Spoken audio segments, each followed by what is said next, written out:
In July 1940, it looked like Britain's war would be over before it had even begun. France had lasted 6 weeks. Few thought Britain could possibly last longer. Yet over the next 4 months, just 3,000 fighter pilots were to deliver the nation from the jaws of defeat. Their Battle of Britain was to create an aviation legend, the Supermarine Spitfire. It's been 60 years since young men were last trained to fly it. Until now, we've chosen 4 pilots to compete for the chance to relive Battle of Britain Spitfire training, to see if they have what it took to become one of the few.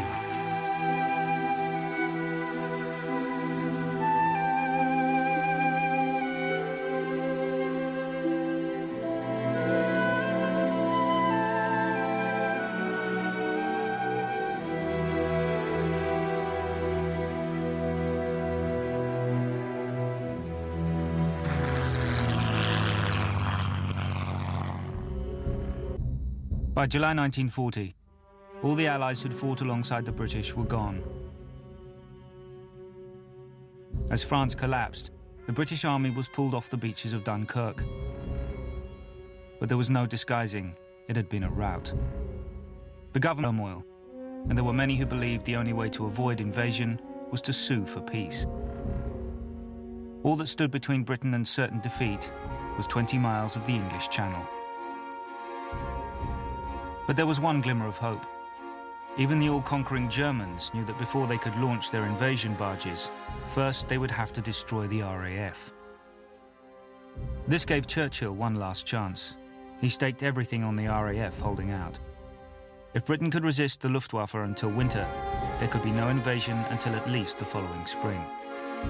That might just be enough time to rebuild the army, or even draw the Americans into the war. But few on either side of the Channel thought the RAF were any kind of match for the fearsome Luftwaffe. Throughout the 30s, the world had watched in horror while the Germans built themselves the most powerful air force in the world. I think the attitude is slightly gung-ho, then we'll let them come, we'll fix them. They've decimated Europe, they've flattened Poland, and here they are over this country with their snotty-nosed fighters and their bombers, dropping bombs on everything and sundry, trying to get to London, bombing our airfields, bombing our villages, bombing our towns. You know, what right have they got to do this sort of thing? This Teutonic monster. As far as I was concerned, I was just a young boy who had every intention of stopping these bastards coming into my mum's backyard. And that literally was what I was fighting for.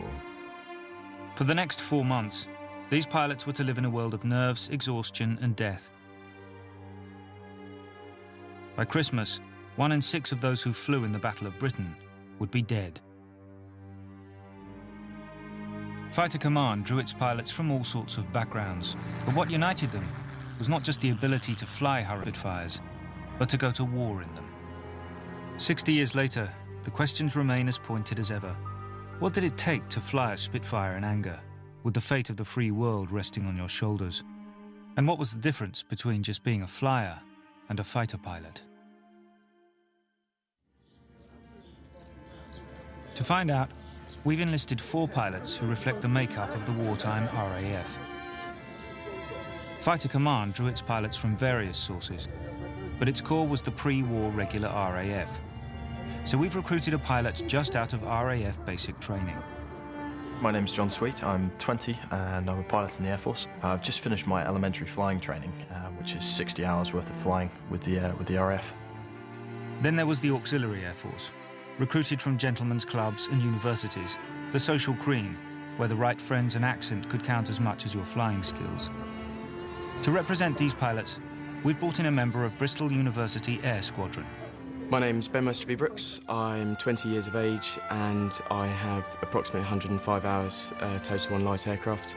I started my flying at Bodmin Airfield on an RAF flying scholarship, and then I've recently been flying with Bristol University Air Squadron at Kilburn in Wiltshire. And finally, there were the enthusiasts, desperate to fly. In the 1930s, the RAF paid for young men to join civilian flying schools on the understanding they would enlist in the event of war. This force was called the Volunteer Reserve. and we've got 2 young private pilots to represent this branch of the service. My name's David Mallon. I'm 22. I'm from Manchester. As a civilian pilot, I've done the private pilot's licence. I've done 80 hours total time. My ambition is to be an airline pilot. My name's Christian Baker.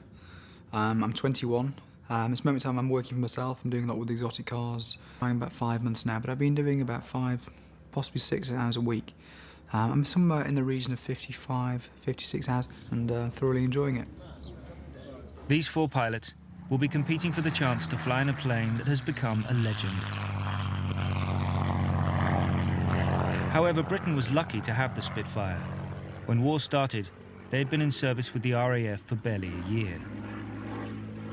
I was at RAF St Athens doing my engine course, and a pal of mine and I went for a walk across the airfield one day, and standing in one corner of the airfield were 4 aeroplanes. We'd never seen the likes of this. A big head straight up onto the wing and looked in, and there on the rudder bar it said Supermarine. We knew what they were.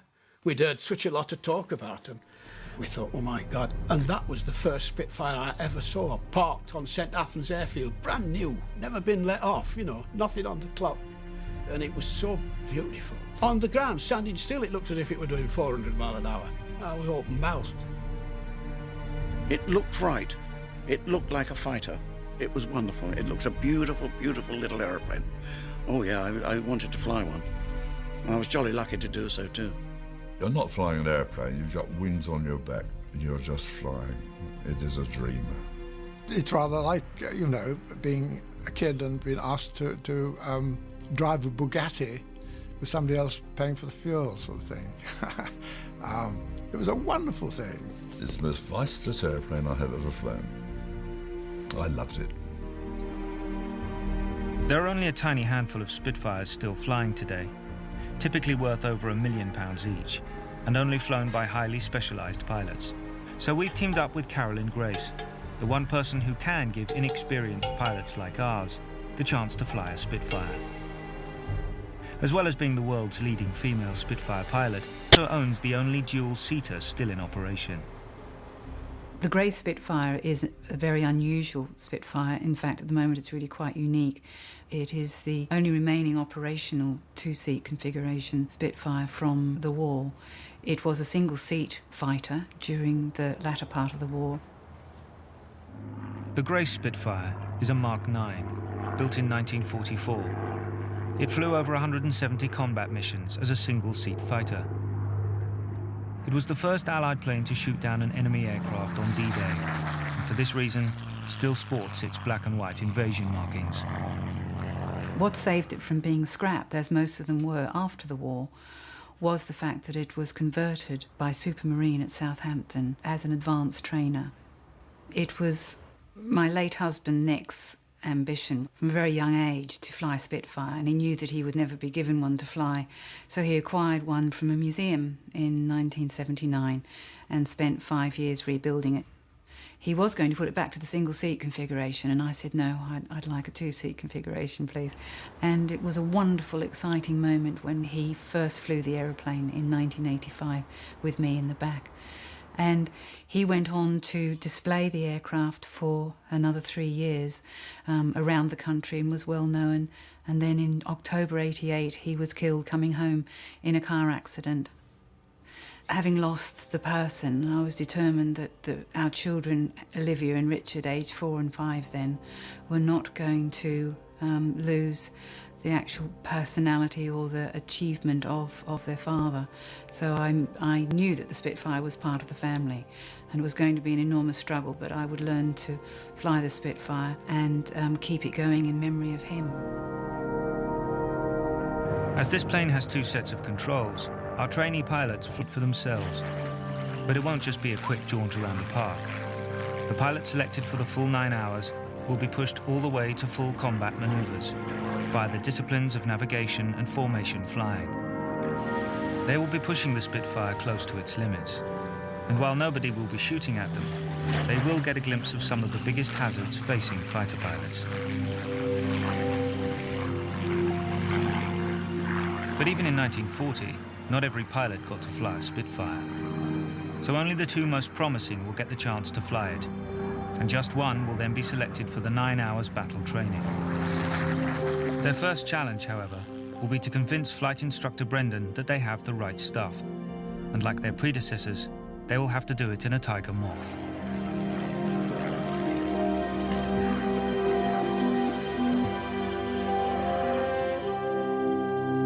Our 4 young pilots will begin their journey to become Spitfire pilots here at Headcorn Airfield in Kent, where they will have their piloting skills tested on exactly the plane used by many of their Battle of Britain predecessors, the Tiger Moth.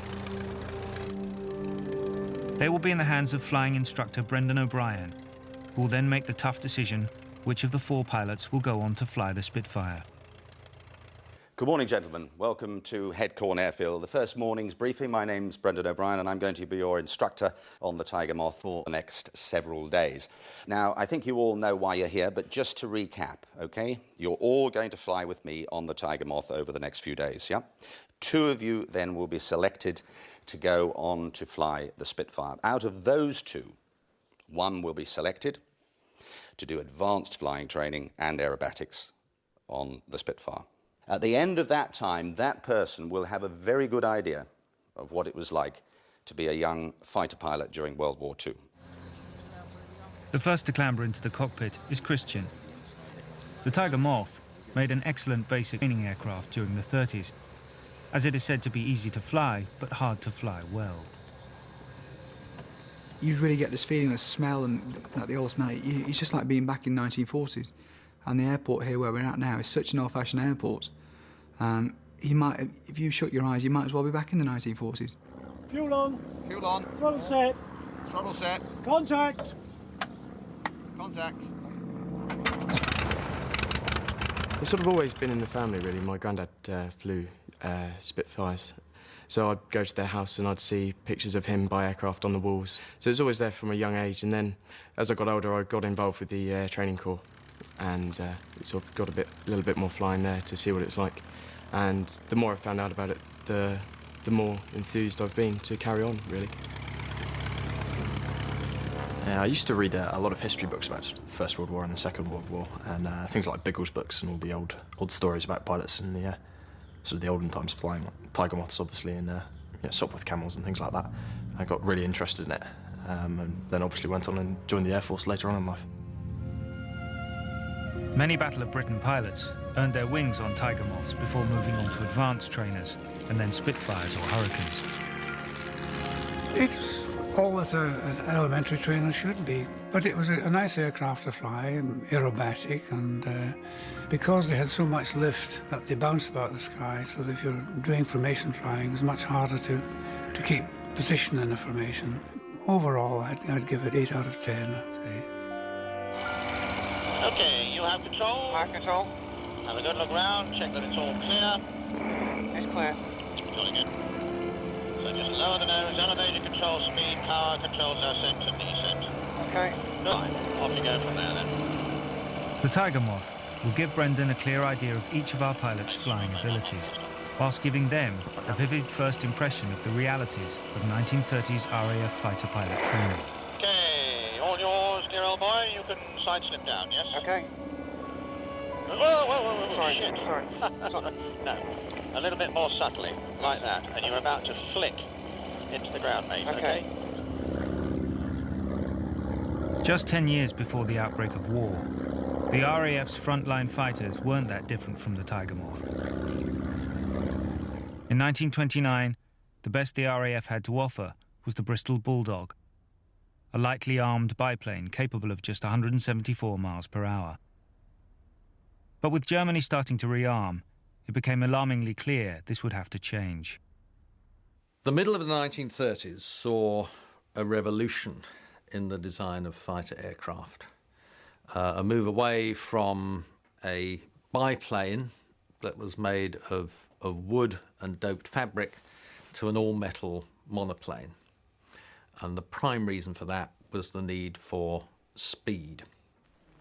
In 1930, the Air Ministry rose to the threat, calling for a fighter capable of 250 miles per hour and carrying 4 machine guns. Aircraft designers considered this virtually impossible, and even the pilots had their misgivings. There was an awful bias against monoplanes. You know, they reckoned without a top wing bolted to a bottom wing, the wings would fall off. The speed of them was perceived initially by a lot of people as being potentially beyond the control of the ordinary human being, and it was thought that they were so fast that they would only be able to make one quick pass, and then they'd be gone. There were those who believed that the manoeuvrability and flexibility of the biplane was such that it should be maintained for effectively dogfighting purposes.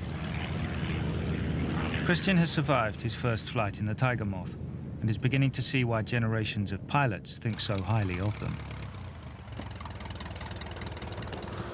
How was your first flight in the Tiger? I tell you what, absolutely brilliant. It's a different world up there. There's so much better visibility and it's so responsive. And you need so much better coordination with the rudders and the stick on this as you would do. And it's not very forgiving, so you've got to be really in tune with the rudder and the ailerons. But it's absolutely brilliant. Now he's set the standard, it's up to the others to impress Brendan. Okay, you have control. I have control. Lower your nose. Lower the nose. Accelerate. Throttle. Yep. Don't rush. And rolling. Keep it going, keep it going. Relax on the runners.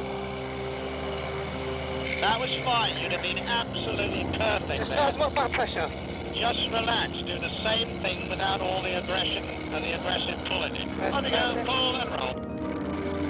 That's it. Keep going, keep going. And roll now. That's the boy. Much better. Good feet too. Well done. Go.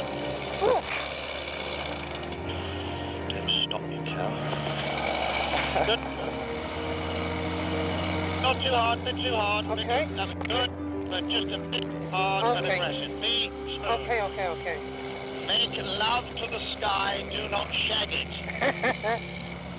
It was really good. I mean, it flies so much different to the aircraft that I've been used to flying, but it's amazing. It's very, very sensitive on the controls, especially on the sort of elevator, especially. But it's amazing with the wind in your face compared to sort of a closed cockpit. Brilliant, absolutely brilliant. The whole experience was really good. I didn't think I fired particularly well. I struggled to get the attitude right, so I was constantly chasing things, but as an experience, it was excellent. It was really, really good. My landing was a bit heavy, certainly. The turns to start off with, I was wobbling all over the place, but later on I started to get the hang of it and started to get it turning coordinated turns, which was looked a lot better and felt right. They may have been fun to fly, but it was clear the next air war would not be decided with biplanes. But monoplanes wouldn't work without much more power. The breakthrough came when Rolls-Royce created an engineering masterpiece, the Merlin. This 24-litre beast created over 1,000 horsepower and opened up exciting new possibilities for aircraft designers. When the Air Ministry put out a specification for a new low-wing monoplane fighter, the first person to take it up was Sidney Cam, the chief designer for Hawkers. Cam had produced most of the most successful aircraft then in service in the RAF, both light bombers and fighters. And what he did was to take the basic design of the Hawker Fury and turn it into a monoplane. And the result of this, known first of all as the Fury monoplane, became the Hurricane. And the Hurricane was, in a sense, a halfway house. The wings were metal, the forward fuselage was metal, but from the middle of the cockpit back, it was actually constructed on wooden slats covered in fabric again. The Hurricane's hybrid approach allowed it to break the magical 300 miles per hour barrier and to carry not just 4 machine guns, but 8. At last, the RAF hoped it had a plane capable of facing the German menace. As a bomber destroyer, it was very effective indeed. It was easy to fly, and it could operate from quite rough airstrips. At the time, in late 1935, it was the fastest thing in the sky. And for about 9 months, it captured the imagination of every English schoolboy who saw these things zipping about overhead until, unfortunately for this quite attractive but rather plain country girl, along came a real sophisticated catwalking glamour puss from the unlikely stable of a small company based in Southampton that had specialised in seaplanes. This company was Supermarine, who had made their name building the Schneider Trophy race planes in the 20s and early 30s. This was a straight test of speed, and Supermarine had won the competition 3 times in a row, so claiming the trophy outright for Britain. These planes were the creation of their chief designer, Reginald Mitchell, who now turned his attention to fighters. He set about things in a completely different way from Cam. He decided that rather than developing an aircraft that was already in existence, he had to take a clean sheet and design something from scratch, which was quite unlike anything that had gone before. And the result was probably the most famous aircraft in British history. The Spitfire arrived in the nick of time, mesmerising everyone who laid eyes on it. In 1942, a film was released making Mitchell nearly as famous as his plane. See how they wheel and bank and glide? And all in one. Wings, body, tail, all in one. But you wait. Someday, I'm going to build a plane just like a bird. Why, it is like a bird. What a strange-looking machine. The Spitfire is remarkable in its combination of speed and manoeuvrability. It was all metal, low wing, a monocoque design, which meant that it was the structure itself that gave the aircraft strength. It was made as small as possible and was designed for speed above all else. His masterpiece was the wing, and the wing of this machine was based on an elliptical shape, which was known at the time to be the one shape which produced the lowest induced drag of any other wing shape at subsonic speeds. The Spitfire first flew in 1936, but its designer never saw the true impact of his creation. Mitchell was battling cancer, but refused to let this interfere with his work. This dedication took its toll, and in June 1937, he died, aged 42. However, he did live long enough to see the government order 300 Spitfires. His work hadn't been in vain. Congratulations, Mrs. Mitchell. Will you thank your husband and tell him that he's given England something that she badly needs? The name was very nearly Shrew. The name was changed from Supermarine Shrew to Supermarine Spitfire. And the person responsible for that was the head of Vickers at the time, a man called Maclean, who said that his daughter Anne was a little Spitfire, and it was decided to name this aircraft after her.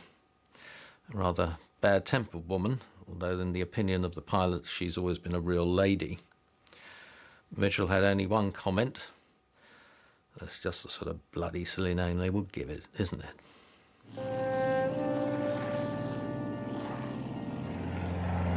At Headcorn, the boys are getting one last chance to impress Brendan on the Tiger Moth.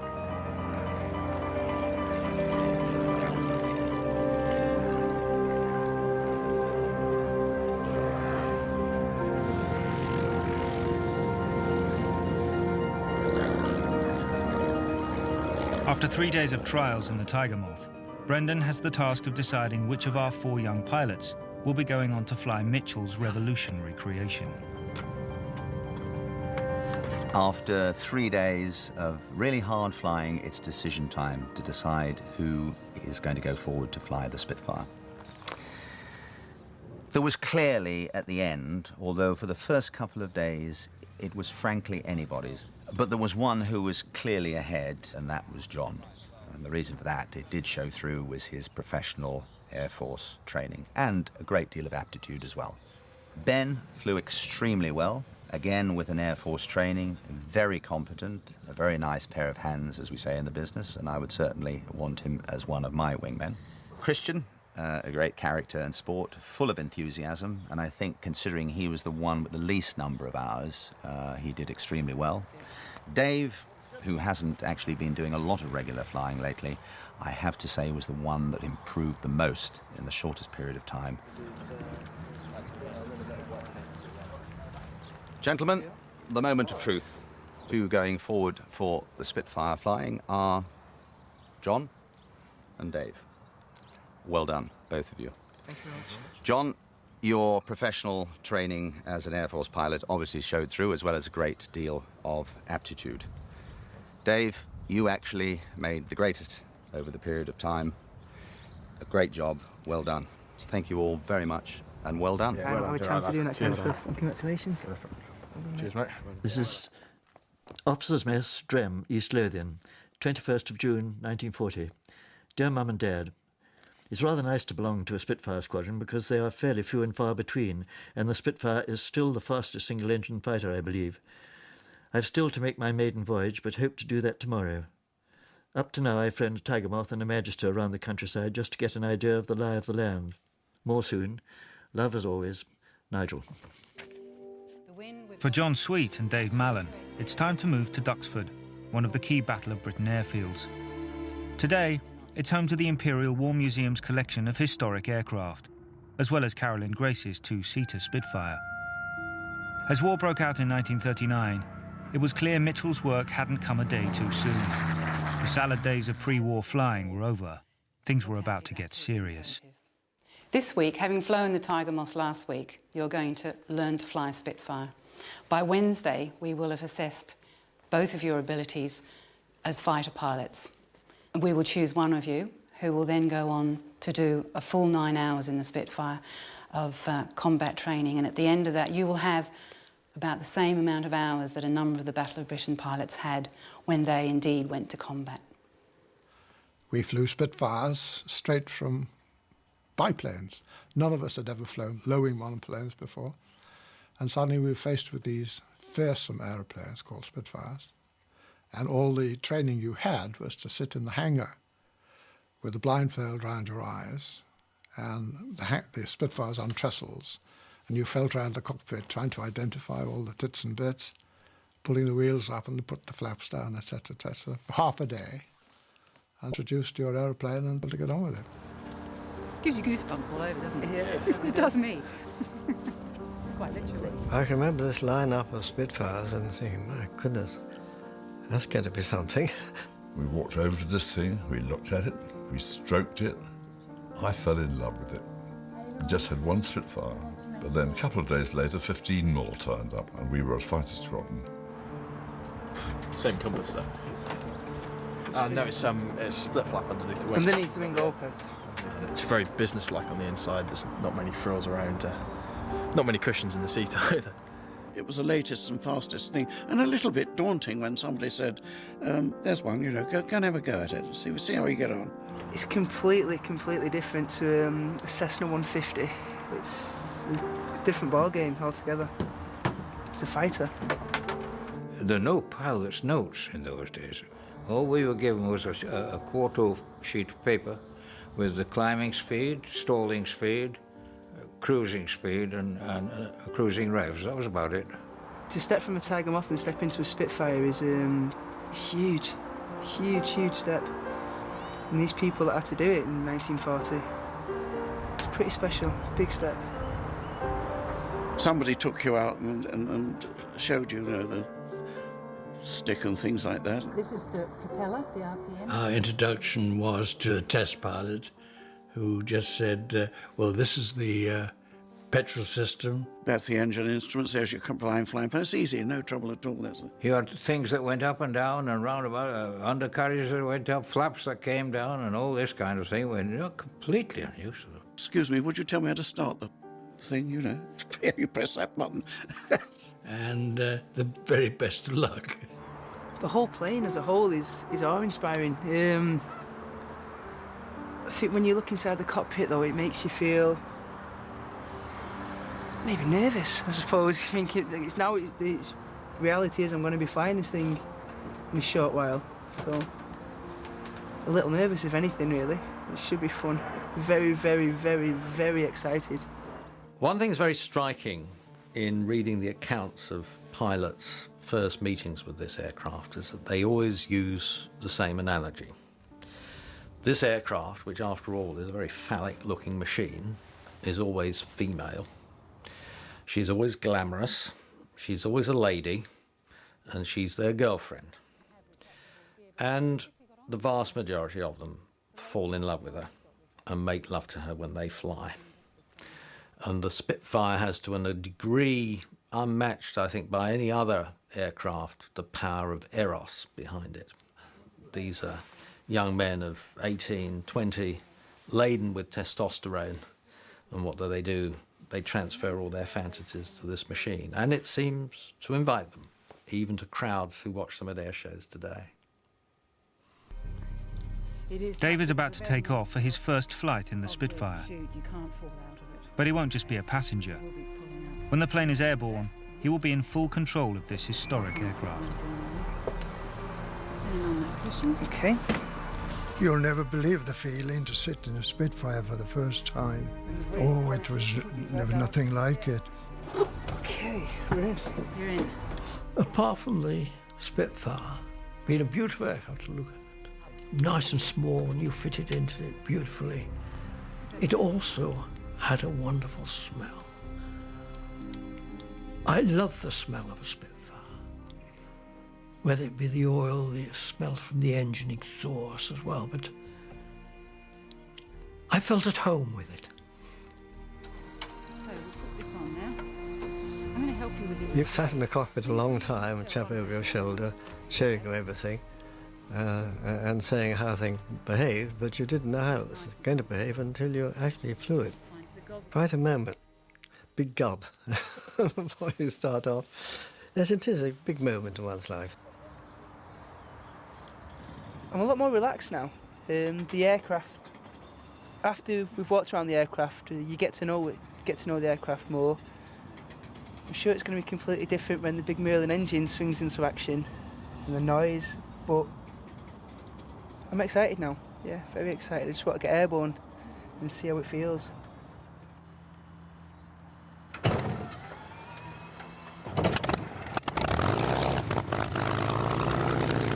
I was amazed at the vibration and the terrific din. You've got 1,500 horsepower just 6 feet away from you in front there, and the exhaust pipes are only this long, and they're out here, and they're pointing straight at you. So if it weren't for the cockpit being closed and your mouths over ears and so on, it's almost unbearable. How the airmen cope with it, I don't know.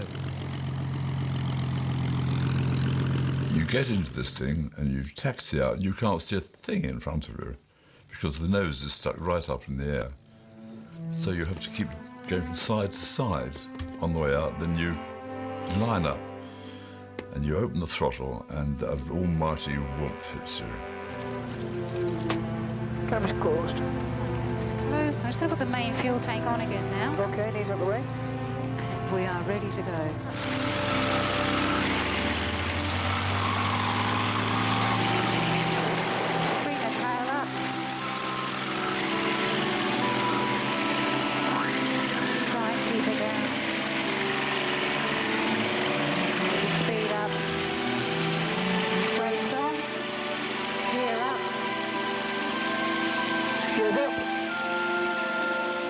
When you open that throttle to take off, it just, compared with previous aircraft, it just dragged you along at fantastic speed into the air. It was very much like what later flying jet aircraft was like. It was this huge thrust and power.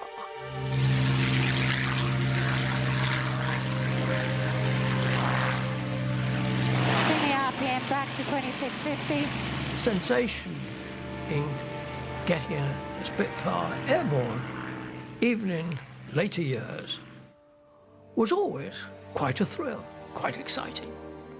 Never lost it. So I'll just bring the boost back, which is the throttle, back to +4, and I'll bring the RPM back to 2400. The takeoff was something like I'd never experienced before. The acceleration was a little bit awe-inspiring. But once you got it into the air, you obviously had a beautiful aeroplane. and you settle down in it very quickly. Now what you want to be doing is to look straight ahead and to get the picture that we've got out the front at the moment and fly that picture, okay? The same as you would in any other aeroplane. Yeah, yeah.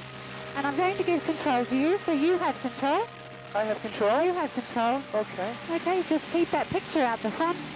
Okay. That's perfect. Okay. Just relax. Keep the straight level, that's perfect. It was totally different than any other aircraft you'd flown. I mean, the handling qualities, and it was a wonderful thrill. You were airborne in a Spitfire. Okay. No problem. And we'll take this opportunity to climb, so if you climb for me. Okay. Just climb it up gently, and then go to the right. That's about enough angle of bank, that's right. So much more relaxed than I thought it would be. Amazingly responsive, isn't it? It behaved so well the whole time. It had the most wonderful characteristics. I think everybody who's flown Spitfires would agree with that. You want to turn, you think about it, and you turn. It really is a beautiful thing. It's a musician's aeroplane, you play with it. It is a wonderful aircraft in the cruise if you're just transiting along from one position to another. And yet it turns into this amazing fighting machine. It turns from a nice, pleasant lady into a really wicked fighter. As 1939 became 1940, the RAF had the aircraft. What it lacked were enough pilots. The only way to boost numbers fast was slash the training time. During the Battle of Britain, new pilots were reporting for duty with just 9 hours' experience in a Spitfire. The successful pupil who gets the 9 hours in the Spitfire, by the end of that period of time, apart from the actual doing takeoffs and landings, he will be very close to, hopefully, what a similar hour Battle of Britain pilot may have been. Do a left-hand turn. Okay. Just try and keep the height, which you are. You're doing nicely. Hey!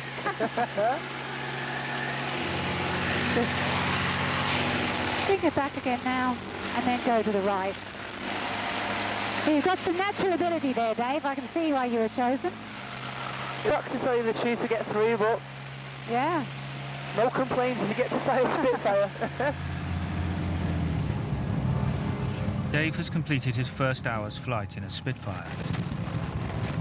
If this was 1940, he would now have just 8 more hours before he was expected to go and fight for his life. Why can't all aircraft be Spitfires? At Duxford, it's RAF trainee John Sweet's turn to take the controls for his first flight in the Spitfire.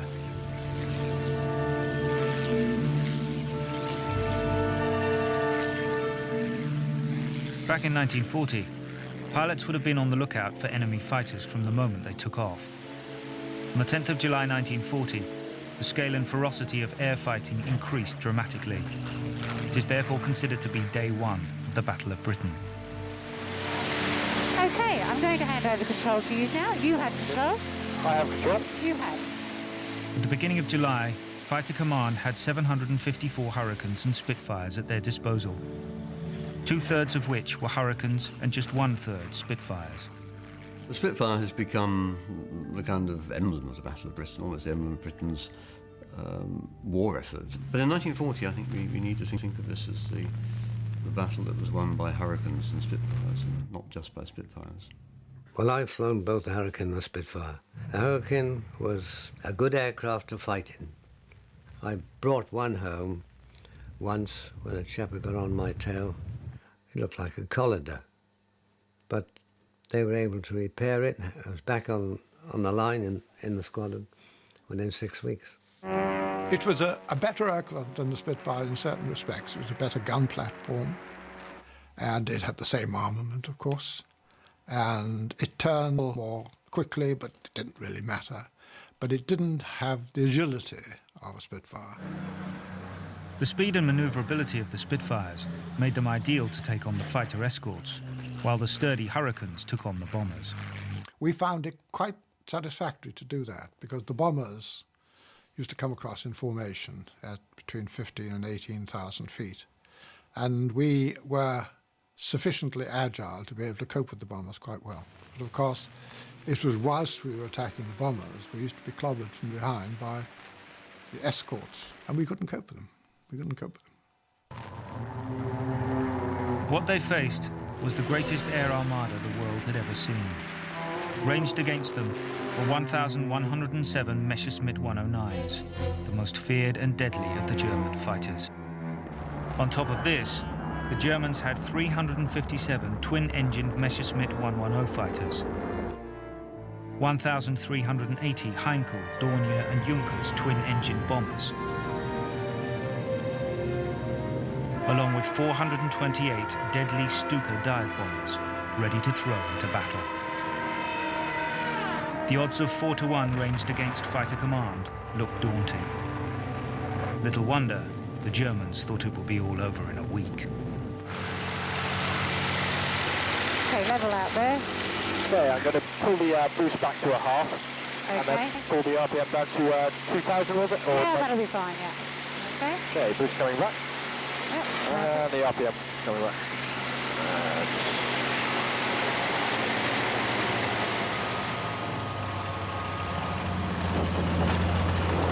And that's a classic Spitfire bounce. Yep. The second one is okay.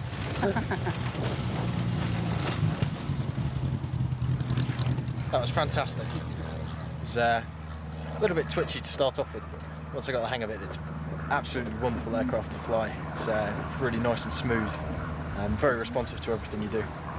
After 15 minutes of flying the Spitfire, it's incredible how at ease I felt with it straight away. It's an aircraft which immediately gave me a lot of trust in it. The behaviour of it is impeccable. It's absolutely superb. They're both very competent, surprisingly so. How'd you find that? John has the advantage of being advanced with the variable pitch propeller, so that was not something he had to take on board. But then you have to bear in mind that Dave had to take it on board and did. So I was pleased with that. They're neck and neck. There's nothing much to choose between them. But there is a definite difference between the RAF and the civilian. Dave and John's training is as realistic as possible, but there is one activity they won't be undertaking: firing the Spitfire's guns. The Spitfire's elliptical wings didn't just look beautiful, they were lethal too, housing an awesome array of 8 machine guns. Once Britain had got fighters that were fast enough to actually catch bombers, the problem then was to actually shoot them down, because bombers were becoming increasingly sturdy and they were becoming well armoured. And it was a fairly junior officer, a squadron leader called Ralph Sawley, who set himself the task of solving this problem, and he experimented on old airframes, seeing how many machine guns he needed at what rate of fire to actually wreck them, and came to the conclusion that what was necessary to do fatal damage to a bomber's airframe was the combined power of 8 machine guns. When one was firing, you turned this knurled ring and pressed the button, and an extraordinary smell of cordite came up into the cockpit, and it had a remarkable sort of lifting effect on your spirits. I don't know why that should be. It was rather like, I imagine, a drug would be in elevating your spirits. We always assumed, I think, before we've ever fired these 8 guns, that the plane would automatically stop when you did it, but not at all. 16th of August, 1940. Dear Mum and Dad, this evening 6 of us on patrol at 16,000 feet ran into about 50 Jerrys, and I had my baptism of firing. I made 3 attacks, and on the last, I believe, I may have got my man, for he went into a vertical dive and hadn't pulled out by the 10/10th clouds at 6,000 feet. It was terrifically exciting, and I'm darned if I can remember what happened at the time. The others got quite a good haul, I believe, and as I had a cine camera mounted in my aircraft, I'm on my toes waiting for the film to be developed, to know if I was aiming anywhere near the fellow. More soon. Love as always, Nigel. Amazingly, the cine footage from Nigel's plane survives to this day, a shaky, grainy glimpse of one of air combat's decisive moments. These cameras operated only when the gun trigger was pressed, and were intended to confirm the pilot's claims for planes shot down. Of course, all too often, they also record the moment many airmen lost their lives. I remember thinking, look, why do we have to do this sort of thing, you know? 20th century civilization? Do we really have to do this? Some of the sights you saw. A Heinkel going down with some poor chap who'd bailed out, opened his parachute too early and it got caught up round the tail. And he went straight into the deck, flaying around the back of this. People bailing out and parachutes not opening. Junkers 88's on fire. Heinkel, you know, frightful. Parachutes all over the place. Some not opening, some... You know, 20th century civilization. Come on, mate, you know.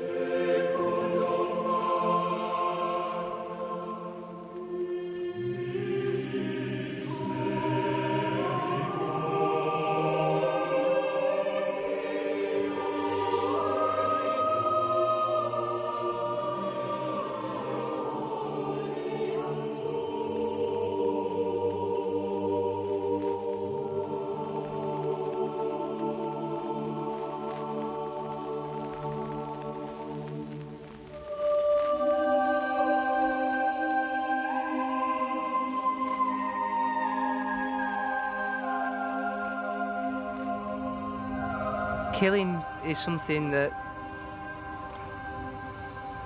to be honest with you, I haven't really thought about. And these fighter pilots, maybe they didn't think about it at first. I'm not sure how they would have dealt with that.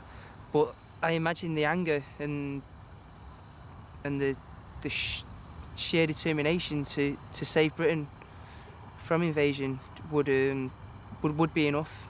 I don't think going into combat is something you can really prepare yourself for at all. You can't really think about it too much in advance, I don't think. It's something that is going to be totally different from any expectations you ever have of it. And it's something that everybody deals with in their own ways. Dave and John are beginning to understand the huge task facing the young battlers. By July 1940, the Luftwaffe were preparing to deliver a massive knockout blow against Britain. Mitchell and Cam had given the RAF the weapons with which to fight. Next time, we find out how the Spitfires were to perform in the face of this Nazi onslaught. Mitch, you can't take the Spitfires, Mitch. They can't take them.